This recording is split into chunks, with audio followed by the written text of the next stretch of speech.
దేవుని నామానికి స్తోత్రం. మీ అందరికీ క్రీస్తు ప్రభుల వారి యొక్క పునరుద్ధానం యొక్క శుభాకాంక్షలు తెలియజేస్తా ఉన్నాను. మహాగణుడు మన రక్షకుడైన యేసుక్రీస్తు ప్రశస్తమైనటువంటి నామములో ఈ పరిశుద్ధ దినాన దేవుని యొక్క కూడికలో కూడుకున్నటువంటి పునరుద్ధానం యొక్క ఆరాధనలో కూడుకున్నటువంటి దేవుని బిడ్డలందరికీ మరొకసారి క్రీస్తు పేరట శుభాభివందనాలు తెలియజేస్తా ఉన్నాను. చూడండి, ఛానల్లో ప్రకటించుకున్నట్లుగానే లోకాసు వార్త 24వ అధ్యాయము 5వ వచనం. వారు భయపడి ముఖములు నేల మోపి ఉండగా, మీరు సజీవుడైన వారిని మీరెందుకు మృతులలో వెతుకుతూ ఉన్నారు? ఆయన ఇక్కడ లేడు, ఆయన లేచి ఉన్నాడు. ఆయన ఇంకా గలిలయలో ఉండినప్పుడు మనుష్య కుమారుడు పాపిష్టులైన మనుషుల చేతికి అప్పగింపబడి సిలువ వేయబడి 3వ దినమందు లేవవలసి ఉన్నదని జ్ఞాపకము చేసుకునేది. చాలు, ప్రార్థన చేసుకుందాం.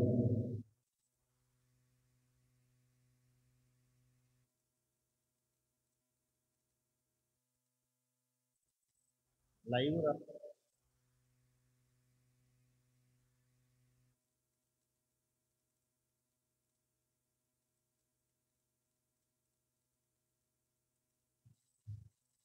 ప్రార్థన చేసుకుందాం. మహాపరిశుద్ధుడైన మా ప్రియ పరలోక తండ్రి, నీ ప్రశస్తమైన ఘనమైన నామానికి వందనాలు, స్తోత్రాలు.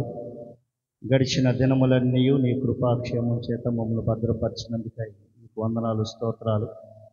మాతో మా అందరితో మీరు బాహాటముగాను ప్రత్యక్షంగాను పరోక్షంగాను మీరు మాట్లాడి కార్యమును జరిగించమని యేసయ్య దివ్యమైన నామములో అడిగి వేడుకొంచున్నాను తండ్రి, ఆమేన్. పరిశుద్ధమైన బైబిల్ గ్రంథములో యేసుక్రీస్తు ప్రభుల వారి గురించి, పునరుద్ధానమును గురించి రాయబడినటువంటి సారాంశం మరలా ఒకసారి చదువుకుందాం. వారు భయపడి ముఖమును నేల మోపి ఉండగా, దేవుని నామానికి స్తోత్రం. మీరు సజీవులైన వారిని మీరెందుకు మృతులలో వెతుకుచూ ఉన్నారు? ఇది ధ్యానాంశం. సజీవులైన వారిని మృతులలో మీరెందుకు వెతుకుచూ ఉన్నారు? యేసుక్రీస్తు ప్రభుల వారు శుక్రవారము దినమున ఆయన చనిపోయి శిలువ మరణము పొంది, దాదాపు శిలువ మీద నుండి ఇంచుమించు 3 గంటల సమయంలో ఆయన యొక్క శవమును క్రిందకు దించి, కొంతమంది స్త్రీలు, కొంతమంది యొక్క శిష్యులు మొత్తం అందరూ కలిసి యేసు దేహాన్ని సుగంధ పరిమళాలతో సిద్ధపాటు చేశారు. ఏం చేశారు? సిద్ధపాటు చేశారు. సిద్ధపాటు చేసిన తర్వాత ఆయన సువార్త ప్రకటిస్తున్న దినాలలో ఒక మాట చెప్పాడు. యెరూషలేములోనికి ప్రవేశించినప్పుడు రాతి మీద రాయి నిలబడిన దినాలు వస్తూ ఉన్నాయి. కాబట్టి ఈ దేవాలయము కోల్చబడుతుంది, తిరిగి మరలా 3వ నాటికి కట్టబడుతుంది అని చెప్పారు. ఆ మాట అక్కడ ఉన్నటువంటి శాస్త్రులకు, పరిసయ్యులకు బాధకరంగా అనిపించి, ఇతను దేవదూషణకారుడు, మందిరమును పడగొట్టడం ఏంటి, మన పితరులైనటువంటి సొలొమోను గారి చేత కట్టబడినటువంటి యొక్క పరిశుద్ధ దేవాలయాన్ని అప్పటి నుండి ఇప్పటి వరకు కూడా మనం ఎంతగానో ఆరాధిస్తూ వస్తూ ఉన్నాం. ఈయన జయోత్సవాలతో వచ్చి ఈ దేవాలయం పడగొట్టండి, 3 దినములలో మరలా తిరిగి లేపుతానంటున్నాడు అని వారిలో కలవరాలు చాలామందికి ప్రారంభమయ్యాయి. కానీ యుగ సంబంధమైనటువంటి దేవత వారి మనోనేత్రములను గుడ్డితనము చేసిన కారణమున ఆ స్థలములో రాయబడినటువంటి మాట ప్రకారంగా తన దేహాన్ని గురించినటువంటి మాటను ప్రభుల వారు చెప్పాడనే సంగతిని వారు గమనించలేకపోయారు. దేహము గుడి అనేది 2 ఒకటేనంటే ఒకటే. దేవుని యొక్క ఆలయం ఏది అంటే అపోస్తలుడైన పౌలు గారు అంటాడు, మీ దేహములు దేవుని వల్ల అనుగ్రహింపబడి ఉన్నవి, మీరు మీ సొత్తు కాదు అని మాట్లాడుతూ మీ దేహము దేవునికి ఆలయమై ఉన్నది, మీ దేహము దేవునికి ఆలయమై ఉన్నదని మీరు ఎరగరా? దేవుని నామమున స్తోత్రం. ఏమై ఉన్నదని ఎరగాలంట? ఆలయమై ఉన్నదని ఎరగాలి. లైవ్ రాదు, ఓన్లీ వీడియో రికార్డు. ఆలయమై ఉన్నదని ఎరగాలి అని ప్రభుల వారు చెప్పాడు అపోస్తలుడైన పౌలు గారు. ఆ మాటకు ముందే ప్రభుల వారు తాను తిరుగుతూ ఈ దేహం అనే దేవాలయాన్ని పడగొట్టాలి అన్నాడు. అలానే యేసు ప్రభుల వారిని పట్టుకున్నారు, సిలువ వేశారు. సిలువలో 7 మాటలు చక్కగా వివరణ చేసుకొని ఉన్నారు బిడ్డల ద్వారా.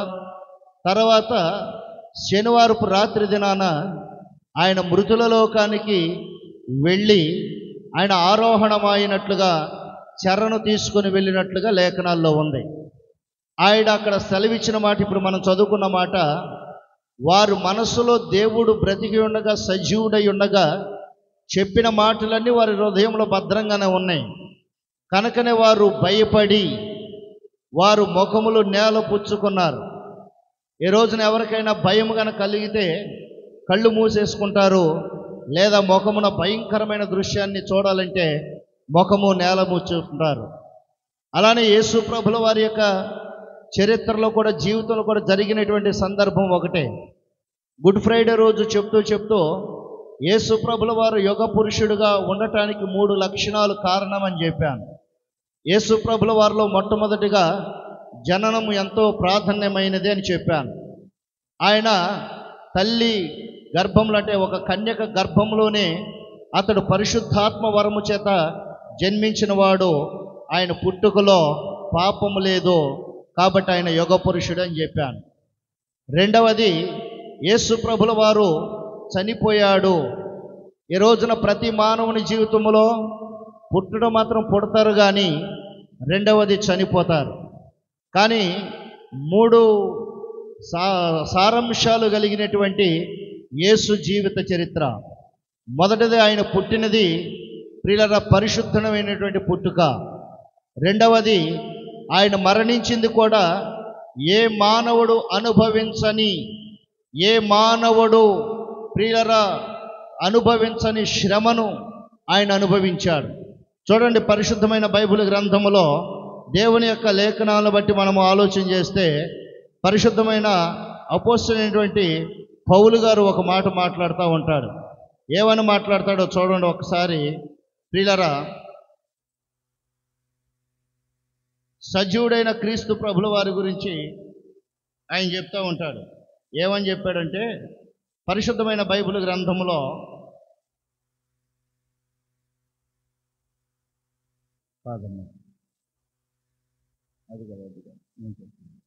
లోకాసు వార్త 24వ అధ్యాయము 46వ వచనం. 24వ అధ్యాయము 46వ వచనం. క్రీస్తు శ్రమపడి ఏంటంట? క్రీస్తు శ్రమ పడ్డాడు. మరణానికి ముందు ప్రభుల వారు ఏం పడ్డాడు?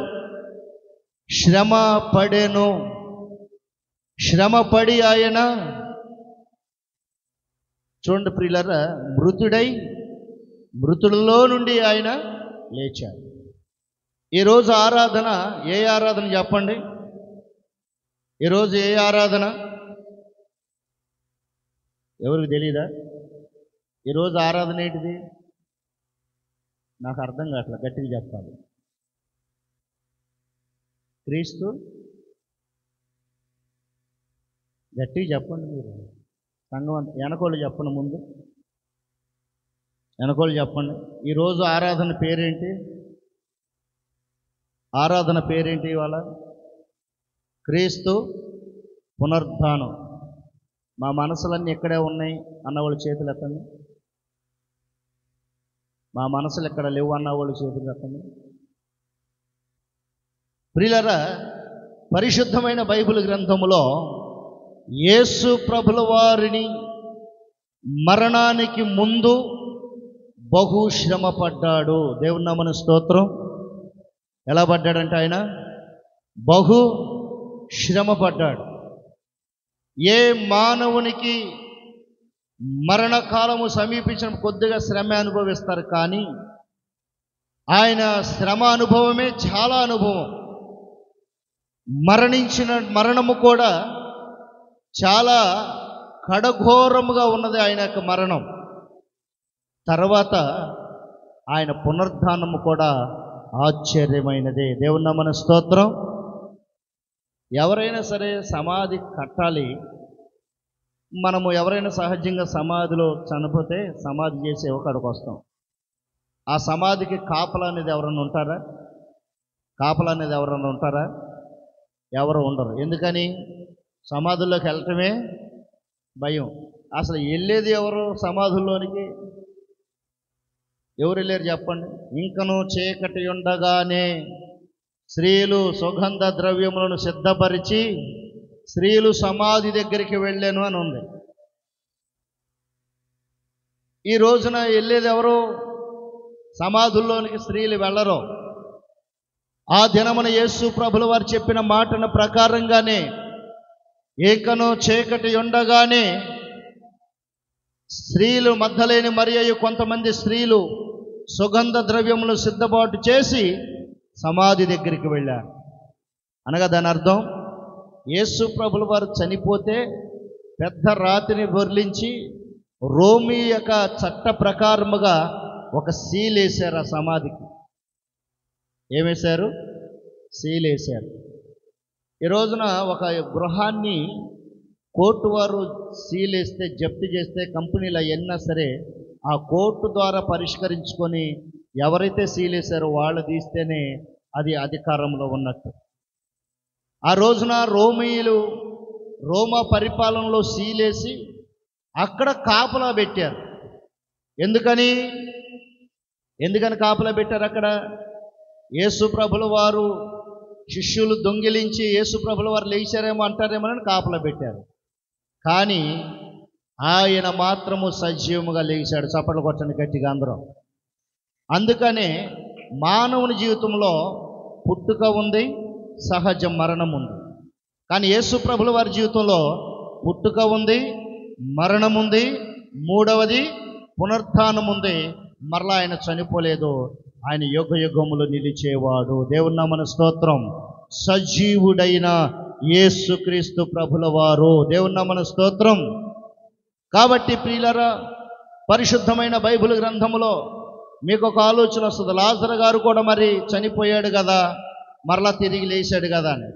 లాజరు గారిలో ఉన్నటువంటి ప్రాధాన్యతలు 4 ఉన్నాయి.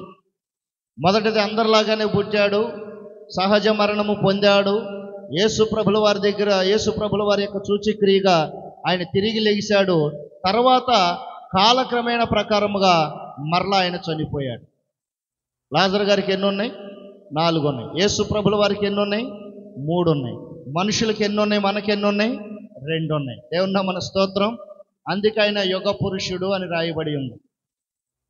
కాబట్టి లేఖనములు చెప్పినట్లుగానే మృతులు సజీవుడైన వారిని మీరెందుకు మృతులలో వెతుకుచూ ఉన్నారు? ఈ రోజున దేవుని వెతికేవారు ఎక్కడ వెతుకుతున్నారో తెలుసా? మృతులలో వెతుకుతూ ఉన్నారు. సజీవుడైన ప్రభుల వారిని వెతకడానికి వస్తే మృతులలో వెతకడం ప్రారంభిస్తూ ఉన్నారు. ప్రియులారా, మృతులలో వెతకడం ప్రారంభిస్తూ ఉన్నారు.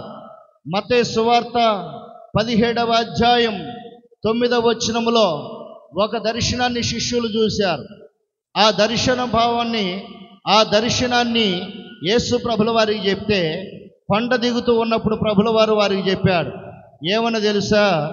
వారు కొండ దిగి వచ్చుచుండగా మనుష్య కుమారుడు మృతుల్లో నుండి లేచు వరకు ఈ దర్శనము మీరు ఎవరితో చెప్పకుడి అని యేసు వారికి ఆజ్ఞాపించెను. యేసుక్రీస్తు ప్రభుల వారిని గురించిన దర్శనం, మనుష్య కుమారుడు చనిపోతాడు, 3వ దినాన తిరిగి లెగుస్తాడని దర్శనం చూశారు. కానీ ప్రభుల వారు ఏం చెప్పాడు? ఇది జరగాలంటే కొద్ది టైం పడుతుంది, ఇది లేచిన తర్వాత అందరికి చెప్పండి అన్నాడు. కాబట్టి ప్రియులారా, ఆయన సజీవుడు. మన దేవుడు ఏ దేవుడు? సజీవుడు. మత్తయి సువార్త 27:64లో కాబట్టి 3వ దినము వరకు సమాధిని భద్రము చెయ్యనాజ్ఞాపించుము. వారి శిష్యులు వచ్చి వానిని ఎత్తుకొని పోయి మృతుల్లో నుండి లేచినని ప్రజలతో చెప్పుదురేమో. అప్పుడు మొదటి వంచకుడు కడపటి వంచకుడు మరీ చెడ్డదై ఉండెనని చెప్పాను. యేసు ప్రభుల వారి శిష్యులు యేసు ప్రభుల వారి శవాన్ని దొంగిలిస్తే ఆయన చెప్పింది మాట నిరర్ధకమైపోతుంది. దేవుని నామమున స్తోత్రం. 3 దినాలు కాపలా పెట్టారు. ఎన్ని దినాలు కాపలా పెట్టారు? 3 దినాలు. ఈ 3 దినాలు కాపలా పెడితే కావలి వారు దగ్గర ఆదివారం ఇంకను చీకటి ఉండగానే గొప్ప శబ్దముతో రాయి దొర్లిగానే వారు బారులో పడ్డారు. వారు కావలి వారితో వచ్చి కూడా కొంతమంది పరిసయ్యులు అన్నారయ్యా, మేము నిద్రించుచుండగా యేసు ప్రభులు వారి దేహాన్ని తీసుకుని వెళ్ళిపోయారు శిష్యులని ఆ యొక్క అబద్ధం చెప్పమన్నారు. కావలి వారు భయపడిపోయారు. దేవుని నామమున స్తోత్రం. ఎందుకు అంటే దేవుడిని మృతుల లోకము ఆపదు. చప్పట్లు కొట్టండి గట్టిగా. ఆయన పరిశుద్ధుడు గనక మృతుల లోకమే ఆయన ఆపలేకపోయింది. మీకు అర్థం కాని ప్రశ్న, అందరి మనసులో ఉన్న ప్రశ్న ఒకటి చెప్తాను. యేసు ప్రభుల వారు చనిపోయింది 3 గంటలకు, కానీ యేసు ప్రభుల వారు తిరిగి లేచినది ఎన్ని గంటలకి? తెల్లారుజామున చీకటి ఉండగానే, అంటే 3 గంటలకు లేచాడు. మన కాలకరమైన ప్రకారంగా యేసు ప్రభుల వారు యోనా వలె 3 దినాలు ఉంటానన్నాడు అనే వాక్యాన్ని చాలామంది చూపిస్తారు. యేసు ప్రభుల వారు యోనా వలె 3 దినాలు శాపగర్భంలో ఉంటాడంటే యేసు ప్రభుల వారు చనిపోలేదు. యేసు ప్రభుల వారు ఏంటి? చనిపోలేదు. రోమీలే చెప్పారు, రోమా చట్టమే చెప్పింది, మరణ ధృవీకరణ పత్రం ఏమని? ఆయన వెంటనే చనిపోయాడని. పిలాతే ఆశ్చర్యానికి గురయ్యాడు. దేవుని నామమున స్తోత్రం. పిలాతు గారే ఆశ్చర్యానికి గురయ్యాడు. ఆయన చనిపోయాడా? ఆయన చనిపోవడానికి గల కారణం, ఇంతగా వీరిని హింసించారా, యేసు ప్రభుల వారిని హింసించారని పిలాతుకే ఆశ్చర్యం వేసింది ఆయన మరణాన్ని గురించి. ప్రియులారా, 3 దినములుగా సమాధిలో ఉంటానని ప్రభుల వారు చెప్పాడు. మనం చదువుకున్న సారాంశంలో కూడా 3 దినాన లెగుస్తాడని చెప్పాడు. మరి 3 గంటల నుంచి శనివారం 3 గంటలకి ఎన్ని రోజులైంది? 24 గంటలు కదా మనకి. ఎన్ని రోజులైంది? 1 రోజు అయింది. మరలా శనివారం 3 గంటల నుంచి ఆదివారం 3 గంటలకి ఎన్ని రోజులైంది? 2 రోజులైంది. అంటే 2వ రోజున యేసు ప్రభుల వారు లెగిశాడా? ఎప్పుడు లెగిశాడు యేసు ప్రభుల వారు? 3వ దినాన లెగుస్తాడు. మరి 3వ దినాన లెగుస్తాడు అంటే దాని లెక్క ఎలాగ సరిపోతుంది?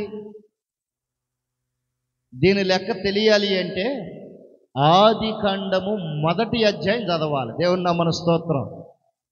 ఏ కాండం చదవాలి? సూర్యుడు ఉదయించిన కాడ నుంచి సూర్యుడు అస్తమించు వరకు 1 దినమాయను అని రాస్తాడు. అస్తమయము ఉదయము కలగగా 2వ దినం. ఆదికాండం 1వ అధ్యాయంలోనే యేసు ప్రభుల వారి యొక్క మరణ రహస్యం దాయబడింది. చదువుకున్నంత కాకపోతే మీరు యూదుల యొక్క క్యాలెండర్ ప్రకారముగా, రోమీల యొక్క క్యాలెండర్ ప్రకారముగా, మనకివ్వబడిన గగరిన్ క్యాలెండర్ ప్రకారంగా చూస్తే మనకైతే అర్ధరాత్రి 12 గంటల నుంచి మరలా అర్ధరాత్రి 12 గంటల వరకు 24 గంటలు మనకు. కానీ యూదుల యొక్క, రోమీల యొక్క క్యాలెండర్ ప్రకారంగా చూస్తే ఉదయం 6 గంటల నుండి 12 గంటల వరకు, మరలా సాయంకాలం 6 గంటల వరకు ఒక రోజు. అంటే మనకు ఒక పూట వాళ్ళ యొక్క బైబిల్ గ్రంథ ప్రకారంగా, వారి క్యాలెండర్ ప్రకారంగా యూదులకు అది ఒక రోజు. అంటే శుక్రవారం, శనివారం, ఆదివారం. అంటే ఇప్పుడు ఎన్ని రోజులకు లేచినట్టు లెక్క? 3 రోజులకు లేచినట్టు లెక్క. మనకి 24 గంటల్లో, కానీ యూదులకు 12 గంటలు. దేవుని నామమున స్తోత్రం. అందుకని ఆయన జాములను వివరించేటప్పుడు అర్ధరాత్రి కోడి కుయ్యు వేళ, అర్ధరాత్రి వేళ అంటే 12 గంటల సమయంలో, ఇదిగో పెండ్లి కుమారుడు ఎదుర్కొన్న స్వరము రండి అని వినబడుతున్నది అంటాడు. అనగా దాని అర్థం యేసుక్రీస్తు ప్రభుల వారి యొక్క మన క్యాలెండర్ ప్రకారంగా చూస్తే 2 రోజులే. యూదుల యొక్క క్యాలెండర్ ప్రకారంగా, రోమీల యొక్క క్యాలెండర్ ప్రకారంగా చూస్తే తాను చెప్పిన విధముగానే లేచిన యుగ పురుషుడు మన దేవుడు. చప్పట్లు కొట్టండి గట్టిగా అందరూ. ప్రియులారా, మార్కు సువార్త, పరిశుద్ధమైన బైబిల్ గ్రంథములో మార్కు సువార్త 9వ అధ్యాయము 10వ వచనం. మార్కు సువార్త 9వ అధ్యాయము 10వ వచనం. మృతులలో నుండి లేచుట అనగా ఏమిటో అని వారు ఒకరితో ఒకడు తర్కించుచు ఆ మాటను మనసున ఉంచుకొనిరి. ప్రియులారా చూడండి, ఎక్కడ ఉంచుకున్నారంట? మృతులలో నుండి లేచుట అనగా ఏమిటో అని ఒకనితో ఒకడు తర్కించుచు ఆ మాట మనసులో ఉంచుకుని. అక్కడే 12వ అధ్యాయం 25వ వచనం చదవండి. అక్కడ దాని యొక్క అర్థాన్ని చెప్పాడు. అక్కడ 12:25 వారు మృతులలో నుండి లేచునప్పుడు పెండ్లి చేసుకొనరు, పెండ్లికి ఇయ్యబడరు గాని పరలోకమందు దోతల వలె ఉందురు. ఇది మృతులలో నుంచి లేచుట అంటే పరలోకమందు దోతల వలె ఉందురు. దేవుని నామమున స్తోత్రం. ఇప్పుడు కొండ యొక్క సమాధిలోనికి చూచినటువంటి శిష్యులు కానీ, సమాధిలోనికి చూసినటువంటి స్త్రీలకి ఎవరు కనపడ్డారు? 2 దేవదూతలు కనపడ్డారు. ఎవరు కనపడ్డారు? 2 దేవదూతలు కనపడ్డారు. అయ్యా, ముందుగా లేచి ఆయన గలిలయకు వెళ్ళాను. దేవుని నామమున స్తోత్రం. అక్కడ దేవదూతలు గలిలయకు వెళ్ళానని స్పష్టంగా రాశారు. మధ్యాహ్నం చెప్తాను ఆ యొక్క సారాంశం. కానీ ప్రియులారా, మృతులలో నుండి లేచిన వాడిని గురించి చెప్పబడాలి అంటే ప్రతి గ్రంథంలో చాలదాయన సజీవుడు. కానీ ఎక్కడ వెతుకుతున్నారంటే మృతులలో వెతుకుతూ ఉన్నారు. ఎందుకు మృతులలో వెతుకుతూ ఉన్నారు సజీవుడైన వారిని? ప్రియులారా చూడండి, దేవుని యొక్క లేఖనములో, దేవుని యొక్క పరిశుద్ధమైన గ్రంథములో లేఖనాలు బట్టి మనం మాట్లాడుకుంటే, ప్రియులారా, యోహాను సువార్త 21వ అధ్యాయం 14వ వచనం. యోహాను సువార్త 21:14. యేసు మృతుల్లో నుండి లేచిన తరువాత శిష్యులకు ప్రత్యక్షమైనది ఎన్నోసారి? 3వసారి. 3 సార్లు ప్రత్యక్షమయ్యాడు. అంటే ఎన్నిసార్లు ప్రత్యక్షమై ఉంటాడు? మొదటిసారి ఎవరికి ప్రత్యక్షమయ్యాడు? 2వసారి ఎవరికి ప్రత్యక్షమయ్యాడు? 3వసారి శిష్యులకు ప్రత్యక్షమయ్యాడు. మొదటిసారి ప్రత్యక్షమైనది మగ్దలేని మరియకి. 2వసారి ప్రత్యక్షమైనది ప్రియులారా ఆ దినమున జరుగుతున్న సంగతుల గురించి ఒకరితో ఒకడు మాట్లాడుకుంటూ 2 మనుషులు ఎమ్మాని అనే గ్రామానికి వెళ్ళి వారితో వాదనలు చేసిన వాడు 2వసారి. 3వసారి శిష్యులందరినీ ధైర్యపరిచి కనపడిన వాడు 3వసారి. దేవుని నామమున స్తోత్రం. 3వసారి శిష్యులకు కనపడ్డాడు ప్రభు. అదే అపోస్తుల కార్యములో 3వ అధ్యాయము 15వ వచనాన్ని ఒకసారి చదివితే, జీవాధిపతిని చంపితిని గాని దేవుడు ఆయనను మృతుల్లో నుండి లేపెను, అందుకు మేమే సాక్షులం. అంటే ఎవరు సాక్షులు? ఎవరైతే ఈ యొక్క మాటను చదువుతారో వాళ్ళే సాక్షులు. ఆ రోజున అపోస్తలుడైన పౌలు వారు అంటున్నాడు, జీవాధిపతిని చంపితిరి. జీవాధిపతి అనగా నిత్యము జీవించువాడు, జీవమునకు అధిపతి. ఎలాగొచ్చింది ఆయనకి పేరు జీవమునకు అధిపతి? మట్టి బొమ్మను చేసి దేవుడు జీవాత్మను ఓదగా నరుడు జీవించు ఆత్మాయను. చప్పట్లు కొట్టండి అందరు గట్టిగా. ఇప్పుడు ఆ జీవమునకు అధిపతి ఎవరు? ఆ జీవమునకు అధిపతి ఎవరు? దేవుడు. కాబట్టి ఆ జీవమునకు అధిపతి అయిన వాణిని మీరేం చేశారు? చంపితిరి. ఈ రోజున చాలామంది జీవము కలిగిన దేవునిని చంపడం అంటే అర్థం ఏంటో తెలుసా? అపోస్తలుడైన పౌలు గారు ఎందుకు చెప్తూ ఉన్నాడు? ఇందును బట్టే కదా బాహాటంగా క్రీస్తును మరలా సిలువ వేయబడుతూ ఉన్నారు. ఒకడు దొంగతనం చేస్తూ ఉన్నాడు, దొంగతనం మానేశాడు, మరలా తిరిగి ఆ దొంగతనం చేస్తున్నాడంటే అక్కడ జీవాధిపతి అయిన క్రీస్తు ప్రభుల వారిని చంపినట్లే. ఒకడు అబద్ధం ఆడను ప్రభువా, నేను అబద్ధం ఆడనిక అని దేవునితో ప్రమాణం చేశాడు. ఆ రోజున దేవునితో ప్రమాణం చేసినటువంటి ఆ మనుషుడు కొన్ని సందర్భాల్లో అబద్ధం ఆడుకుంటూ వచ్చాడు, రోజు అబద్ధం ఆడుతూ వచ్చాడు, కొన్ని నెలలు అబద్ధం ఆడుతూ వచ్చాడు. ఆ స్థలములో ఆ మనిషి జీవాధిపతి అయిన దేవునిని చంపాను. మీరు జీవాధిపతి అయిన దేవుని చంపితిరి గాని అని అపోస్తలుడైన పౌలు అంటున్నాడు. ఈ రోజున క్రైస్తవులు అనబడుతున్న మనమందరము జీవాధిపతి అయిన దేవుని చంపుతూ ఉన్నాం. మన క్రియల ద్వారా చంపుతూ ఉన్నాం, మన మాటల ద్వారా చంపుతూ ఉన్నాం. మన యొక్క క్రియల ద్వారా, మాటల ద్వారా, చూపుల ద్వారా, ప్రవర్తన ద్వారా ప్రతి విషయంలో దేవుని సిలువ వేస్తూ ఉన్నాం. గుడ్ ఫ్రైడే రోజున దేవుని సిలువ కాదు, ప్రతి దినము ప్రతి మనుషుడు దేవునికి సిలువ వేస్తూ ఉన్నాడు. నోటితో కాని మాట పలికినప్పుడు, అబద్ధమాడినప్పుడు, మోసపు బ్రతుకు బ్రతికినప్పుడు, వంచన బ్రతుకు బ్రతికినప్పుడు, శరీర కార్యాల్లో ఉన్నప్పుడు, పిల్ల రకరకాల తలంపులు, రకరకాల ఉద్దేశాల్లో ఉన్నప్పుడు ప్రతి మనుషుడు నీ కొరకు జీవాధిపతి అయిన దేవుడు నిన్ను బ్రతికించడానికి వస్తే నీ యొక్క ప్రవర్తనను బట్టి ఆ జీవాధిపతిని చంపుతూ ఉన్నారు. పౌలు గారు అంటాడు, జీవాధిపతిని చంపితిరి గాని దేవుడు ఆయనను మృతుల నుండి లేపెను, అందుకు మేమే సాక్షులం. దేవుడు లేచాడని చూచుటకు సాక్షులం. ఈరోజు మనం ఆరాధించే దేవుడు మృతులలో నుంచి లేచిన దేవుడు, మరణమును జయించిన, మరణాన్ని జయించిన మరణశీలుడు, జయశీలుడు ఆయన. అందుకంటాడు, ఓ మరణమా నీ ముల్లెక్కడ, మరణమా నీ ముల్లెక్కడ, మరణమందు పాతాళమును మృంగివేశానని వాక్యం సెలవిస్తుంది.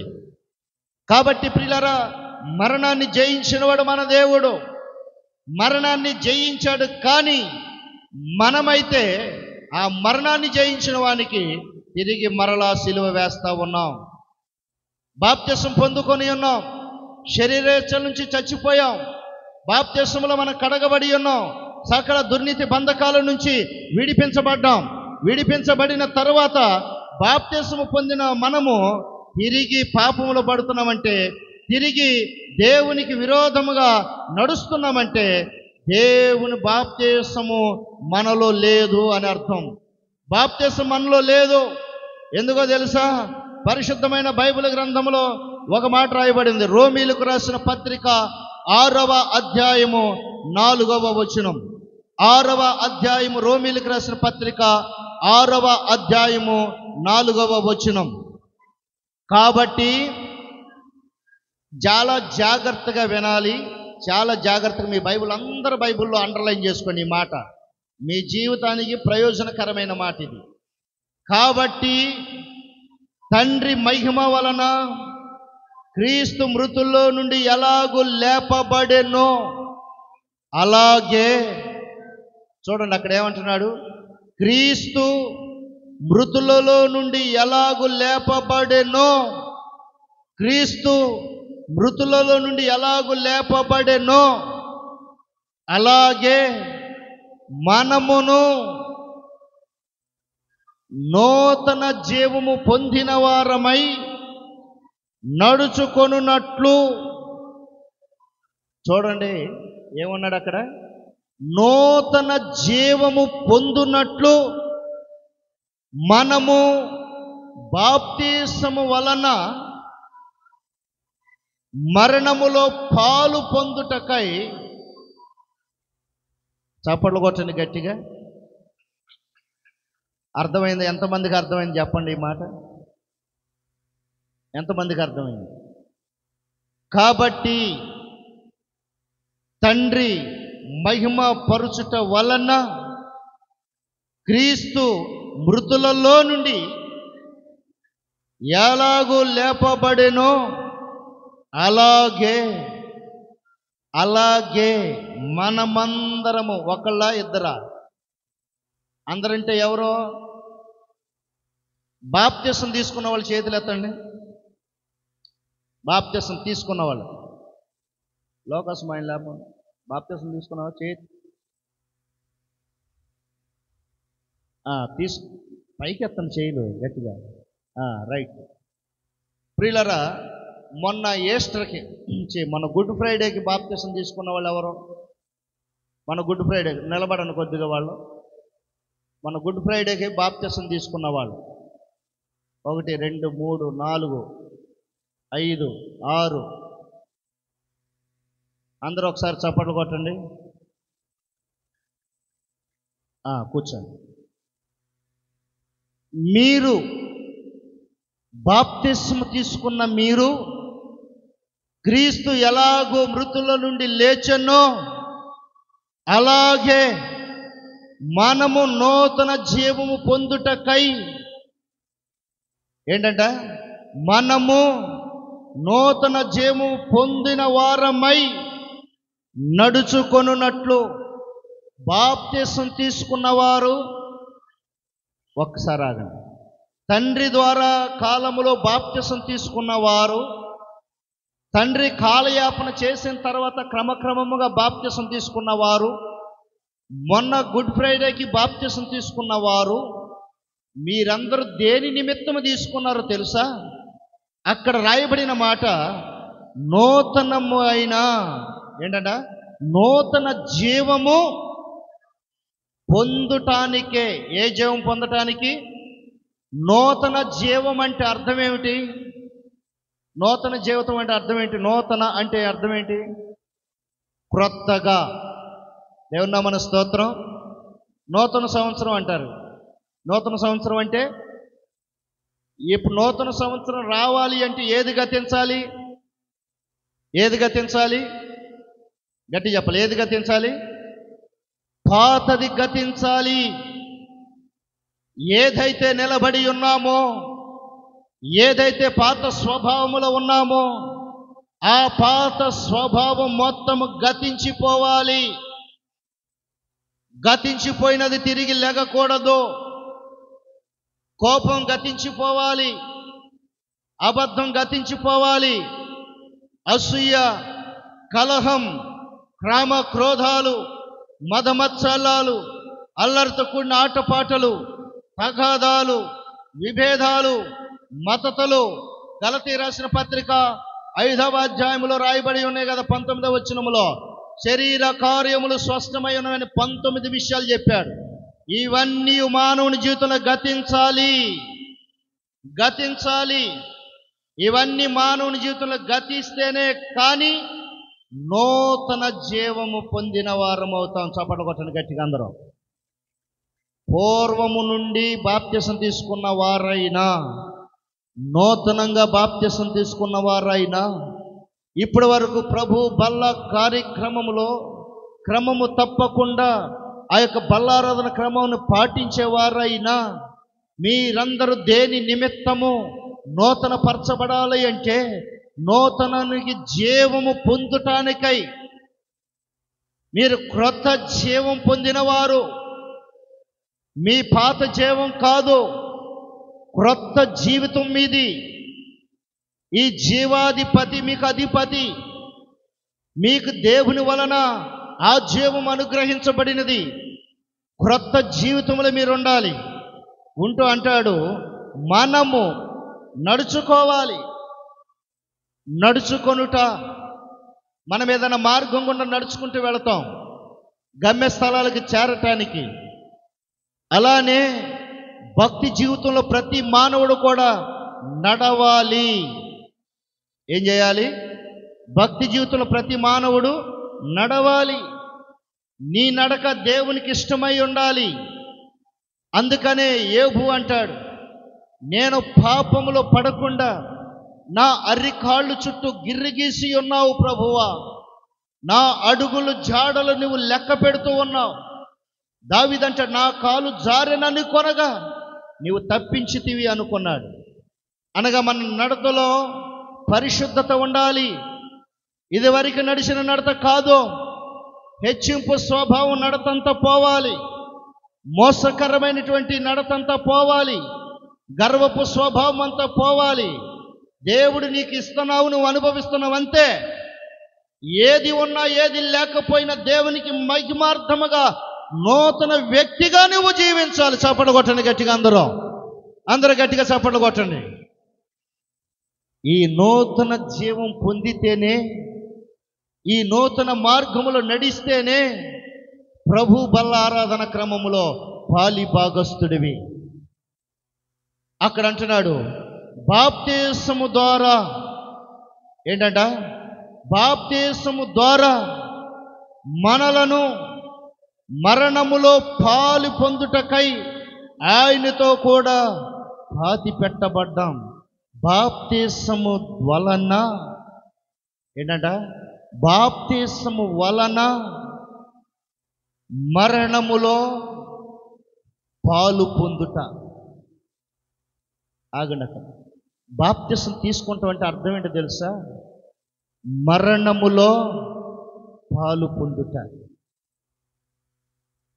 మరణములో పాలు పొందే మనిషి తిరిగి లెగుస్తాడా? ఒకసారి చనిపోతే మనిషి తిరిగి లెగుస్తాడా? లెగడం. చనిపోయిన వ్యక్తికి ఏదియో తెలియదు. లోకాశ తెలియదు, నేత్రాశ తెలియదు, జేపుడంబం తెలియదు. ఎందుకు తెలియదో తెలుసా? అతడు బాప్తిసము వలన మరణములోనికి ప్రవేశించాడు. దేవుని నామన స్తోత్రం. గడిచింది దేవుని నామన స్తోత్రం.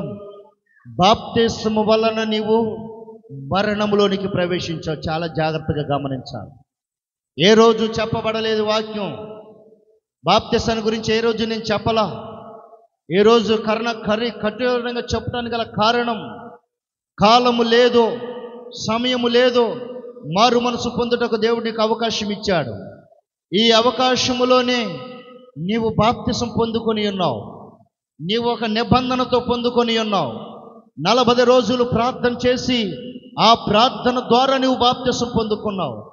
కనుక నీ ఎదుట పాపము చేసే వ్యక్తి ప్రేరేపిస్తున్నా, యోషేబులాగా పోతీఫరు భార్య వెంటపడుతున్నా, ఆయన పరిశుద్ధతను కాపాడుకోవటానికి దూరంగా పారిపోయిన యోషేబు వలె బాప్తిసములో మరణము నువ్వు పొందావో, సంసోన్లాగా బందీ అవ్వకూడదు.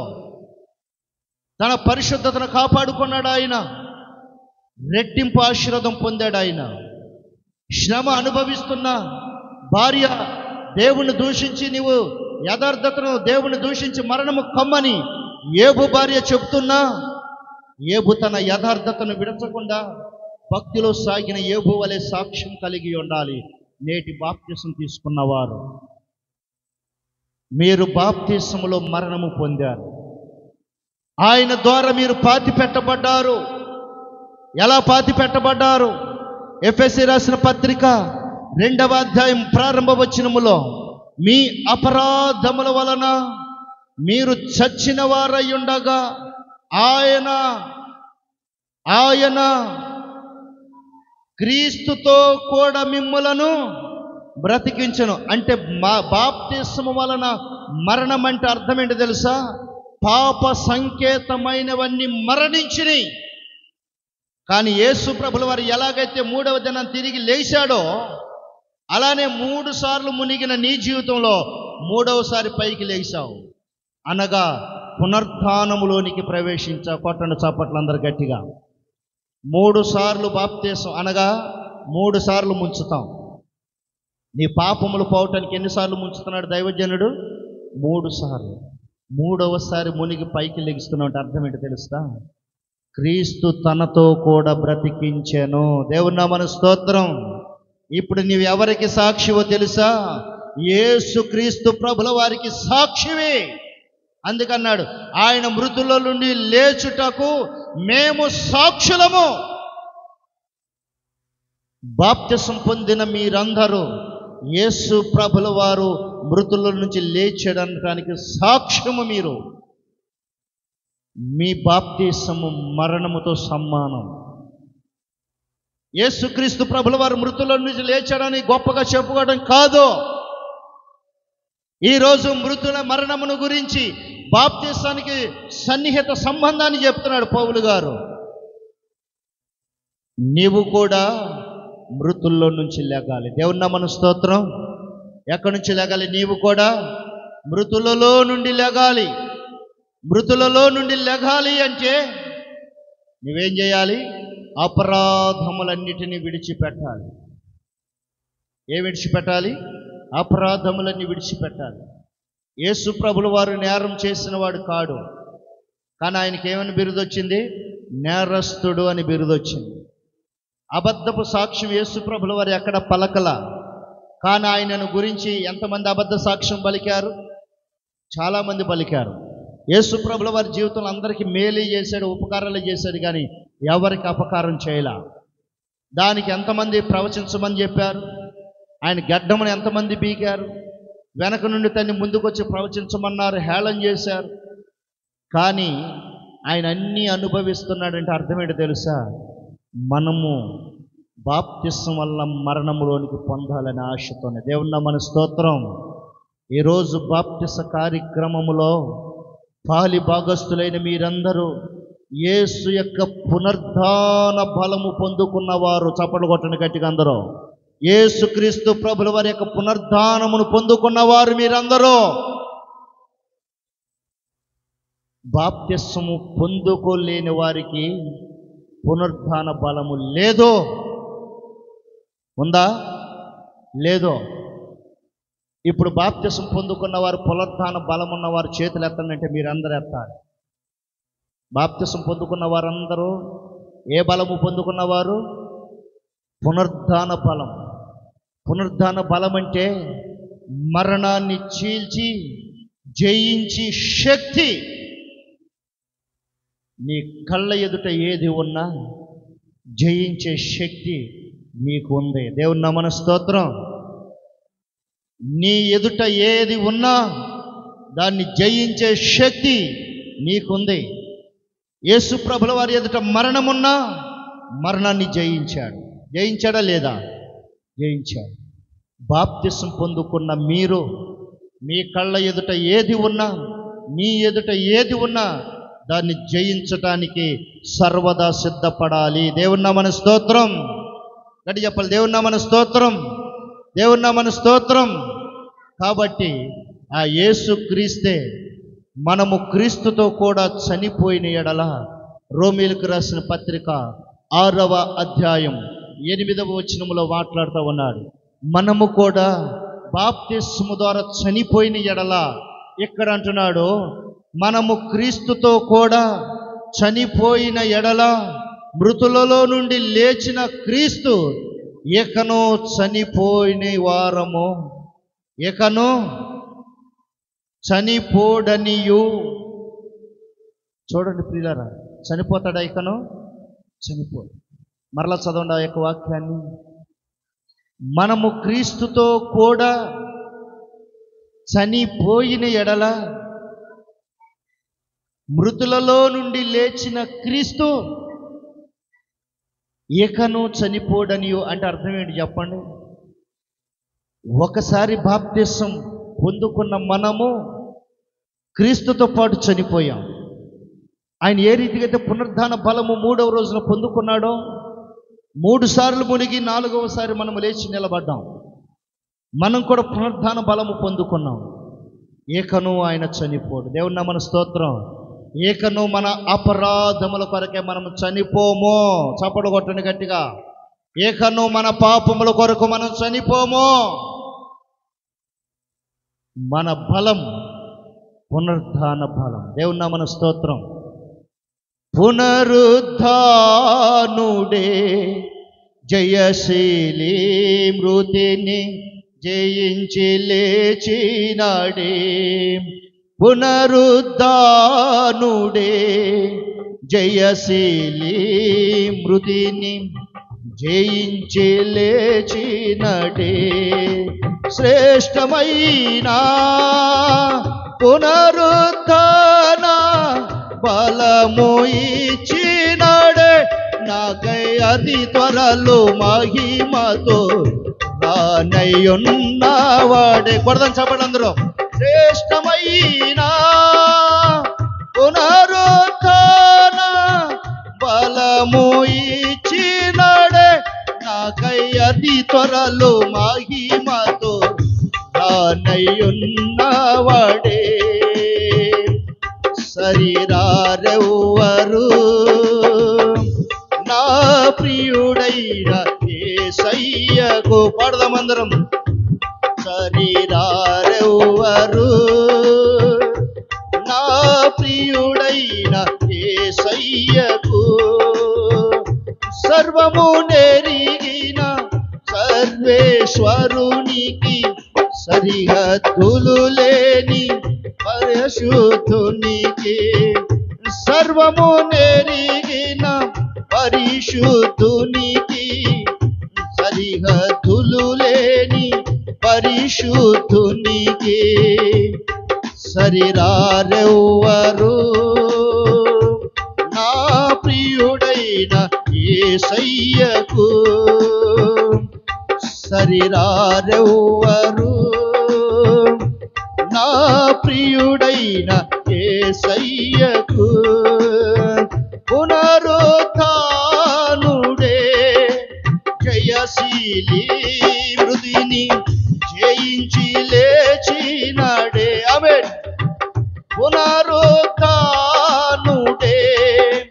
జయశీలి మృతిని జయించి లేచినాడే. శ్రేష్టమైన పునరుద్ధాన బలము ఇచ్చినాడే. నాకై అతి త్వరలో మహిమతో రానయ్యున్నవాడే. శ్రేష్టమైన పునరుద్ధాన బలము ఇచ్చినాడే. నాకై అతి త్వరలో మహిమతో రానయ్యున్నవాడే. శరీరారెవ్వరు నా ప్రియుడైన యేసయ్యకు. శరీరారెవ్వరు నా ప్రియుడైన యేసయ్యకు. సర్వము నెరిగిన సర్వేశ్వరునికి సరిహద్దులు లేని పరిశుద్ధునికి. సర్వము నెరిగిన పరిశుద్ధునికి. సర్వము తెలిసిన సర్వేశ్వరునికి. శరీరారెవ్వరు నా ప్రియుడైన యేసయ్యకు. దేవుని నామమున స్తోత్రం. దేవుని నామమున స్తోత్రం. ఈరోజు బాప్తిసం పొందుకున్న నీకు ఈ లోకము సరి రాకూడదు. బాప్తిస పునరుద్ధానములున్న నీకు పునరుద్ధాన బలముతోనే ఉండాలి తప్ప నీ ఎదురుగా శత్రువైన సాతాను కూడా సరితోగకూడదు. నీ ఎదుట చప్పట్లు కొట్టండి గట్టిగా అందరూ. ఇదే పునరుద్ధానములో ఉన్నటువంటి అతి శ్రేష్టమైనటువంటి మర్మములో ఒక మర్మం. బాప్తిసము ద్వారా మనమందరం పునరుద్ధాన శక్తిని పొందుకున్నాం. క్రీస్తు మరణము ద్వారా పునరుద్ధాన శక్తిని పొందుకున్నాను. క్రీస్తు మరణించకపోతే పునరుద్ధానము లేదు. ఈ రోజున ప్రతి మానవుడు గనక బాప్తిసం తీసుకోకపోతే పునరుద్ధాన జన్మ అనేది లేదు, క్రొత్తగా జన్మించటం అనేది లేదు. ఇక బాప్తిసం తీసుకొనని వారు కూడా సిద్ధంగా ఉండాలి. మరలా మొదటి నెల వచ్చే మాసములు బలారాధన క్రమానికి నేను బాప్తిసం పొందుకున్న వారు ఎవరని చేతులు ఎత్తండి అంటే అందరూ ఎత్తాలే కానీ దించబడి చెయ్యి ఒక్కటి కూడా ఉండకూడదు. ఎందుకో తెలుసా? లోకమంతయు నువ్వు చూసావు, కొన్ని సంవత్సరాలు అయింది, నీకు వయసు పైబడింది, అన్నీ మానేసావు దేవుని తెలుసుకొని. బాప్తిసం పొందుటకు నీకు ఆలస్యమేమి? ఏమడ్డొస్తా ఉంది? నీ యొక్క రాకడ, నీ యొక్క పోకడ ఎప్పుడు పోతావో తెలియదు. మారు మనసు పొంది బాప్తిసం తీసుకొని చనిపోతే మేలు. దేవుని నామమున స్తోత్రం. నమ్మిన వారందరూ గట్టిగా చప్పట్లు కొట్టండి. గట్టిగా చప్పట్లు కొడదాం. ఇంకొద్దిగా గట్టిగా చప్పట్లు కొడదాం. ఎందుకంటే నీవు పునరుద్ధాన బలము పొందుకోవాలని దేవునికి ఆశ. ఈరోజు నీవు పునరుద్ధాన బలము పొందుకున్న కొంతమంది ఉన్నారు ఇక్కడ. మీరు క్రీస్తులో అపరాధములన్నీ కూడా మరణించబడ్డాయి, పాతివేయబడ్డాయి. ఇప్పుడు పునరుద్ధాన బలము మీలో ఉన్నది, పునరుద్ధాన శక్తి మీలో ఉన్నది. యేసు మరణించాడని ఎంత వాస్తవమో నీవు కూడా ఈ లోకం విషయంలో మరణించావన్నది కూడా అంతే వాస్తవం. దేవుని నామమున స్తోత్రం. మరణించిన లేచిన వాడు తిరిగి మరలా మరణించడు. లేచిన నీవు తిరిగి పాపంలోనికి ప్రవేశించకూడదు. మరణించిన నీవు మరలా మరణ పాలవ్వకూడదు. ఒక్కసారే పునరుద్ధానం, ఒక్కసారే మరణం. కాబట్టి ఒక్కసారే బాప్తిసం. కాబట్టి ఈ బాప్తిసం తీసుకున్న నీవు ధన్యుడు.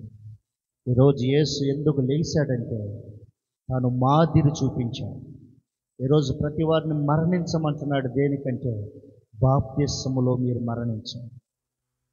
బాప్తిసం అనే మరణము కనుక మీరు పొందితే పునరుద్ధానం అనేది మీకు వస్తుంది. దేవుని నామమున స్తోత్రం. ఇదే పునరుద్ధానంలో ఉన్న మొదటి మెట్టు. దేవుడు చిన్న వాక్యం దీవించుగాక. ఆమేన్. ప్రార్థన. దయచేసి అందరూ లేచి నిలబడదాం.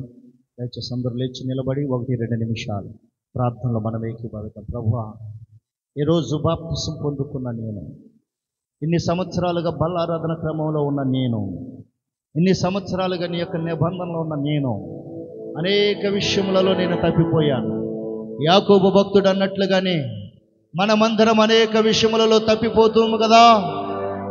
ఎవడైనను మాట యందు తప్పని ఎడల అట్టివాడు తన సర్వ శరీరమును స్వాధీనం అందించుకున్న శక్తి గలవాడవైతాడు అని మాట్లాడాడు. ఈ రోజున మన జీవితములలో అనేక సార్లు, అనేక మార్లు, పలు పలు విధాలుగా మనము రకరకాలైన ఉద్దేశాలతో మన తలంపులలో మరణిస్తూ ఉన్నాం. బాప్తిసం తీసుకున్న నీవు మరణములోనికి వెళ్ళిపోయావు. క్రీస్తు పునరుద్ధాన బలములను పొందుకొని మరలా ఎందుకు చనిపోతా ఉన్నావు? మరలా ఎందుకు దేవునిని కాదని వెళ్ళిపోతూ ఉన్నావు? ఒక్కసారి ఆలోచన చేయి. ఈ యొక్క ఉదయకాల సమయంలో పునరుద్ధాన బలము నీలో ఉండాలి. ఈ పునరుద్ధాన బలము నీలో ఉండాలి. ఈ పునరుద్ధాన శక్తి ప్రభుల వారు వచ్చేంత వరకు నీలో ఉండాలి, నీలో కనపడాలి. నీలో కనపడ్డప్పుడే ఆ శక్తి మహిమా ప్రభావం నీలో నిలబడుతూ ఉంది. ఈరోజు చెప్పబడిన దేవుని యొక్క లేఖన ప్రకారముగా యేసయ్య మీరు పొందుకున్న పునరుద్ధానాన్ని తిరిగి నేను పొందుకుంటున్నాను. నేను మరణము ద్వారా బాప్తిసం పొందుకున్నాను. నేను మరణము ద్వారా బాప్తిసం పొందుకున్నాను. నేను మరణము ద్వారా బాప్తిసం పొందుకున్నాను. ఈ బాప్తిస కార్యక్రమములలో, ఈ బాప్తిస కార్యక్రమం ద్వారా మరలా తిరిగి నేను లేచా. తిరిగి పునరుద్ధాన బలముతో నేను పొందుకున్నాను. ఈ పునరుద్ధాన బలాన్ని, శక్తిని నాకు అనుగ్రహించు. ఈ పునరుద్ధాన శక్తి బలాన్ని నాకు అనుగ్రహించు ప్రభువా. అవిధేయులై ఉన్న నా జీవితాన్ని విధేయతగా మార్చు. ఏ విషయంలో మేము పడిపోతామో, ఏ విషయంలో మేము నిసారిపోతామో ఆ విషయాలన్నిటినీ సరిచేయమని అడుగుతా ఉన్నాను. ఆశ్చర్యకరమైన మా ప్రియ పరలోక తండ్రి, పరిశుద్ధమైన ఘనమైన నామానికి వందనాలు, స్తోత్రాలు. మహిమా ప్రభావములు కలిగిన దేవుడు కాబట్టి ప్రార్థన చేస్తున్నాం. ప్రతి వారి జీవితంలో మీ కార్యాన్ని జరిగించారు. నీ పునరుద్ధాన శక్తి బలాన్ని నింపారు. ప్రతి వారు నీ పునరుద్ధాన బలము శక్తితో వారు ప్రతిరోజు నింపబడును గాక. వారి ఆత్మీయ జీవితం స్థిరపడును గాక. వారి బాప్తిసం కడ వరకు నిలబడును గాక. వారు పొందిన మారు మనసు కడ వరకు నిలబడే కృప అట్టి ధన్యత బిడ్డలకు అనుగ్రహించమని, మేలు కలగ చేయమని యేసయ్య దివ్యమైన నామములో అడిగి వేడుకొంచున్నాను తండ్రి. ఆమేన్. పరలోకమందున మా తండ్రి, నీ నామము పరిశుద్ధపరచబడుగాక, నీ రాజ్యం వచ్చునుగాక, నీ చిత్తము పరలోకమందు నెరవేర్చబడినట్లు భూమి మీద నెరవేర్చబడుగాక. మా ఇందున అన్నిటి మీద ఇచ్చేయండి. మా ఇలా క్షమించిన ప్రకారం మా క్షమించండి. మమ్మల్ని శోధన నుంచి దుష్టు నుంచి తప్పించండి. రాజ్యము బలము శక్తి మహిమ నిరంతరం నీవు నావు తండ్రి. ఆమేన్. తండ్రి యొక్క ప్రేమయు, ఆయన కుమారుడైన క్రీస్తు ప్రభుల వారి యొక్క సమాధానమును, పరిశుద్ధాత్మ దేవుని యొక్క సహవాసమును ఇప్పుడును ఎల్లప్పుడూ కూడి వచ్చిన వారికి, రాలేకపోయిన వారికి, గ్రామస్తులకును, గ్రామాన్ని నిలబడి చేసిన పెద్దలకును, రాష్ట్ర అధిపతులకును, ప్రధానులకును సదాకాలం తోడే నేడు నడిపించును గాక. ఆమేన్. యేసు రక్తమే చేయండి, ప్రవేశ రక్తమే చేయండి, అపవాదికులై ప్రవేశ కృష్ణం సంపూర్ణ విజయం కలుగును గాక. ఆమేన్. ఆమేన్. ఆమేన్. మీ అందరికీ వందనాలండి. వందనాలు. కూర్చున్నాం, అందరూ కూర్చున్నాం.